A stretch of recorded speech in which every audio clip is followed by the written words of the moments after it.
आज का दिन अत्यंत शुभ है क्योंकि आज हम एक ऐसा स्तोत्र सुनाने जा रहे हैं जिसे पढ़कर या सुनकर व्यक्ति तीनों लोकों को वश में कर सकता है।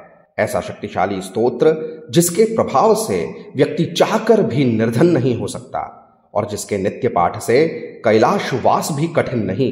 इस वीडियो को इधर ही छोड़ देना, आपकी बड़ी गलती सिद्ध होगी। जय श्री राधा कृष्ण।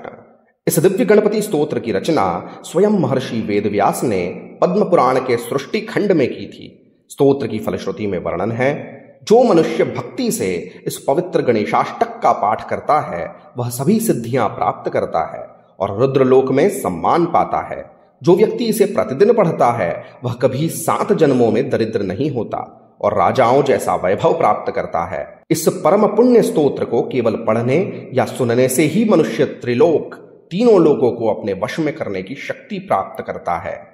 यह महान गणपति महात्मा का अत्यंत पावन स्तोत्र है। वीडियो को अंत तक अवश्य देखें क्योंकि अंत में हम एक ऐसा सिद्ध श्लोक आपको बताने जा रहे हैं जो आपके जीवन में उन्नति का सौभाग्य लेकर आएगा। ऐसे रहस्यमयी दिव्य और गुप्त स्तोत्र हम आपके लिए लेकर आते रहते हैं, इसीलिए चैनल को सब्सक्राइब अवश्य कीजिएगा। वीडियो को अंत तक अवश्य देखें और वीडियो के अंत में जय गणनाथ कमेंट करना न भूलें। ऐसे रहस्यमयी और दिव्य स्तोत्र अपने संबंधी जनों से शेयर अवश्य करें। दिव्य स्तोत्रों को साझा करना एक पुण्य का कार्य है। आइए सुनते हैं वेद व्यास प्रोक्तम गणेश स्तोत्रम। ओम अथ वेद व्यास प्रोक्तम गणपति स्तोत्रम। व्यास उवाच पुनरन्यत् प्रवक्ष्यामि स्तोत्रम गणाधिपस्य च सर्वसिद्धिकरं पूतं सर्वाभीष्टफलप्रदम् एकदन्तं महाकायं तप्तकाञ्चनसन्निभं लम्बोदरं विशालाक्षं वन्देऽहं गणनायकं मुञ्जकृष्णार्जिनधरं नागयज्ञोपवीतकं बालेन्दुकलिकामौलिं वन्देऽहं गणनायकं सर्वविघ्नहरं देवं सर्वविघ्नविवर्जितं मूषकोत्तममारुह्य देवासुरमहाहवे योद्धुकामं महाबाहुं वन्देऽहं गणनायकम् अम्बिका हृदयानन्दं मातृका परिवेष्टितं भक्तप्रियं मदोन्मत्तं वन्देऽहं गणनायकम् चित्ररत्नविचित्राङ्गं चित्रमाला विभूषणं कामरूपधरं देवं वन्देऽहं गणनायकम् गजवक्त्रं सुरश्रेष्ठं चारुकर्णविभूषितं पाशाङ्कुशधरं देवं वन्देऽहं गणनायकम् यक्षकिन्नरगन्धर्वैः सिद्धविद्याधरैः सदा स्तूयमानं महादेहं वन्देऽहं गणनायकम् गणाष्टकमिदं पुण्यं भक्तितो यः पठेन्नरः सर्वसिद्धिमवाप्नोति रुद्रलोके महीयते न निःस्वतां तथाभ्येति 7 जन्मसु मानवः य इदं पठते नित्यं महाराजो भवेन्नरः वश्यं करोति त्रैलोक्यं पठनाच्छ्रवणादपि स्तोत्रं परं महापुण्यं गणपस्य महात्मनः। व्यास उवाच पुनरन्यत् प्रवक्ष्यामि स्तोत्रं गणाधिपस्य च सर्वसिद्धिकरं पूतं सर्वाभीष्टफलप्रदम् एकदन्तं महाकायं तप्तकाञ्चनसन्निभं लम्बोदरं विशालाक्षं वन्देऽहं गणनायकं मुञ्जकृष्णार्जिनधरं नागयज्ञोपवीतकं बालेन्दुकलिकामौलिं वन्देऽहं गणनायकं सर्वविघ्नहरं देवं सर्वविघ्नविवर्जितं मूषकोत्तममारुह्य देवासुरमहाहवे योद्धुकामं महाबाहुं वन्देऽहं गणनायकम् अम्बिका हृदयानन्दं मातृका परिवेष्टितं भक्तप्रियं मदोन्मत्तं वन्देऽहं गणनायकम् चित्ररत्नविचित्राङ्गं चित्रमाला विभूषणं कामरूपधरं देवं वन्देऽहं गणनायकम् गजवक्त्रं सुरश्रेष्ठं चारुकर्णविभूषितं पाशाङ्कुशधरं देवं वन्देऽहं गणनायकम् यक्षकिन्नरगन्धर्वैः सिद्धविद्याधरैः सदा स्तूयमानं महादेहं वन्देऽहं गणनायकम् गणाष्टकमिदं पुण्यं भक्तितो यः पठेन्नरः सर्वसिद्धिमवाप्नोति रुद्रलोके महीयते न निःस्वतां तथाभ्येति सप्तजन्मसु मानवः य इदं पठते नित्यं महाराजो भवेन्नरः वश्यं करोति त्रैलोक्यं पठनाच्छ्रवणादपि स्तोत्रं परं महापुण्यं गणपस्य महात्मनः।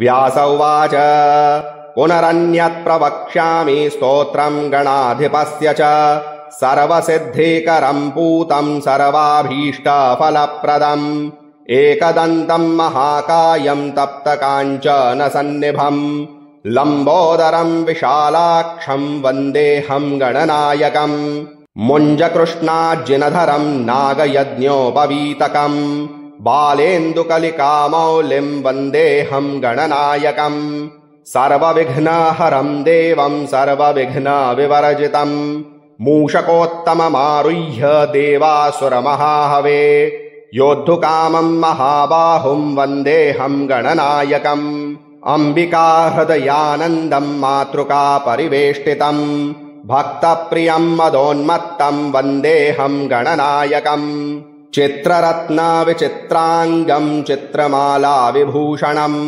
कामरूपाधरं देवं वन्देऽहं गणनायकम् गजवक्त्रं सुरश्रेष्ठं चारुकर्णविभूषितं पाशाङ्कुशधरं देवं वन्देऽहं गणनायकम् यक्षकिन्नरगन्धर्वैः सिद्धविद्याधरैः सदा स्तूयमानं महादेहं वन्देऽहं गणनायकम् गणाष्टकमिदं पुण्यं भक्तितो यः पठेन्नरः सर्वसिद्धिमवाप्नोति रुद्रलोके महीयते न निःस्वतां तथाभ्येति सप्तजन्मसु मानवः य इदं पठते नित्यं महाराजो भवेन्नरः वश्यं करोति त्रैलोक्यं पठनाच्छ्रवणादपि स्तोत्रं परं महापुण्यं गणपस्य महात्मनः।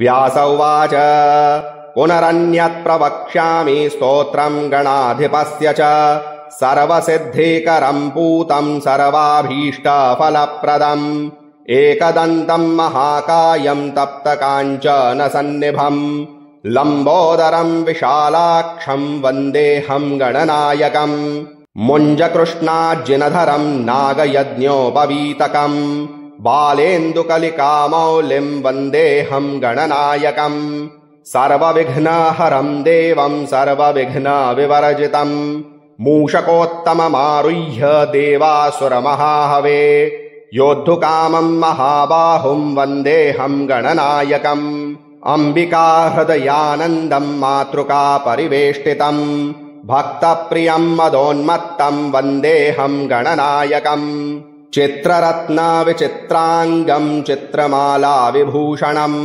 कामरूपाधरं देवं वन्देऽहं गणनायकम् गजवक्त्रं सुरश्रेष्ठं चारुकर्णविभूषितं पाशाङ्कुशधरं देवं वन्देऽहं गणनायकम् यक्षकिन्नरगन्धर्वैः सिद्धविद्याधरैः सदा स्तूयमानं महादेहं वन्देऽहं गणनायकम् गणाष्टकमिदं पुण्यं भक्तितो यः पठेन्नरः सर्वसिद्धिमवाप्नोति रुद्रलोके महीयते न निःस्वतां तथाभ्येति सप्तजन्मसु मानवः य इदं पठते नित्यं महाराजो भवेन्नरः वश्यं करोति त्रैलोक्यं पठनाच्छ्रवणादपि स्तोत्रं परं महापुण्यं गणपस्य महात्मनः।